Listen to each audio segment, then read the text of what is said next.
के कारण प्रभावित होती है। तो यहाँ पर जो पहले मैं आपको बता सकती हूँ कि ये जो चीज है हम बच्चों से भी करा सकते हैं और टीचर भी उसको क्लासरूम में उस एक्टिविटी को दे सकता है। जैसे अभी मैं एज ए टीचर मैं लेके आई थी, लेकिन मेरा वेट बॉक्स ठीक से काम नहीं कर रहा है, इसलिए मैं बता देती हूँ कि क्या करना है उसमें।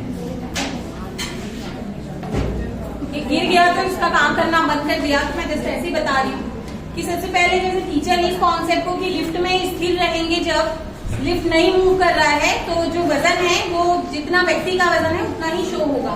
आप सबको पता होगा कि भार और द्रव्यमान तो कंफ्यूजिंग टॉपिक है कि द्रव्यमान क्या होता है कि वस्तु जितने अगर उसको हम तौले, जैसे मनुष्य के द्रव्यमान की बात की जाए तो जितना हड्डी पसली जो चीजें हैं उसके शरीर के अंदर वो हो गई द्रव्यमान, और उतने द्रव्यमान की चीज को पृथ्वी अपने केंद्र की तरफ जितने फोर्स से खींचेगी वो हो जाएगा पृथ्वी त्वरण, और जो हमको भार के रूप में शो होगा mg। तो जो मशीन हमको दिखाती है वो एक्चुअली mg होती है। तो टीचर ये दिखा सकता है अपनी क्लास में कि जब हम ऑन करेंगे और ये स्टेबल रखेंगे, स्थिर रखेंगे, तो लिफ्ट अभी शांत है, कोई मूवमेंट नहीं हो रहा है, तो जितना इसका वजन होगा उतना ही शो होगा। 92 ग्राम का था ये, लेकिन मेरी मशीन खराब हो गई, सॉरी, तो मैं ये दिखा नहीं सकती हूँ। तो ये यहाँ पे जैसे हम इसको स्टेबल रखे थे तो ये 92 ग्राम शो हो रहा था। अब हम लिफ्ट को मूव करवाएंगे। लिफ्ट दो ही डायरेक्शन में मूव होता है, या तो अप या तो डाउन। तो जब आप मूव होगा तो आप अपने हाथ को इस तरह से ऊपर उठाएंगे। जैसे हम ऊपर उठाएंगे यहाँ पे 92 से वेट बढ़ा हुआ दिखेगा। जैसे अपने हाथ को आप नीचे करेंगे तो वो 92 से घटा हुआ दिखेगा। तो लिफ्ट में यही कॉन्सेप्ट होता है कि अगर हम लिफ्ट में बच्चों को ये एक्टिविटी दे सकते हैं कि जो छुट्टियों का समय है तो बच्चे ग्रुप में जाएं, और अगर उनकी बिल्डिंग में लिफ्ट है या मॉल वगैरह में कहीं भी लिफ्ट है तो सिंपल जो वेट करने वाली स्लिप मशीन आजकल घर में होती है वो लेके जाएं, और लिफ्ट जब शांत है तो खड़े हुए तो उनका वास्तविक वजन होगा mg के बराबर, और जब भी वो लिफ्ट चलेगी ऊपर जाएगी तो वजन बढ़ा हुआ दिखेगा उनके वजन से, और जब लिफ्ट नीचे उतरेगी तो कितना हुआ वो बच्चे चार्ट बना के लाएंगे तो उससे वो कंक्लूड कर सकते हैं। यहाँ पे एक और चीज कंफ्यूजन होती है जिसको मैं यहाँ पे चार्ट में बताई हूँ। ये तो सेम कॉन्सेप्ट है कि जितना WMG हम नीचे लिखते हैं और प्रतिक्रिया बल कितना होता है वही उसका भार के रूप में हमको शो होता है मशीन पे। तो जब ये लिफ्ट स्थिर है इसका मतलब R बराबर mg, मतलब जितना उसका वजन मशीन में कितना शो होगा m यानी द्रव्यमान, और जितना उस स्पेस पे पृथ्वी त्वरण है नॉर्मली 9.8 का मल्टीप्लाई करेंगे तो वो उसका भार मशीन पे शो होगा। अब यदि लिफ्ट जो है ऊपर की तरफ जा रहा है तो हमारी बुक में सीधे सीधे यहाँ पे A लिख देता है कि लिफ्ट A त्वरण से ऊपर जा रहा है।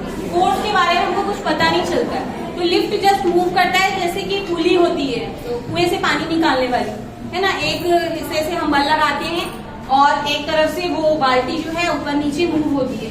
तो ये जो लिफ्ट है जब एक त्वरण से ऊपर की ओर गति कर रहा है तो ये ऊपर की ओर गति करेगा, तो आप खुद इमेजिन कीजिए कि कुएं से जब आपको बाल्टी को ऊपर उठाना है तो हम फोर्स इस तरह से लगाते हैं अपर डायरेक्शन में, तभी हमारी बाल्टी ऊपर उठती है। तो ये हो गया यहाँ पे ये ऊपर तब आएगा जब हम फोर्स को इस तरह से करेंगे, इधर से खींचेंगे। जस्ट एक डोरी है तो आपको इसको ऊपर उठाना है तो आप डोरी को ऐसे खींचेंगे तो ये ऊपर जाएगा।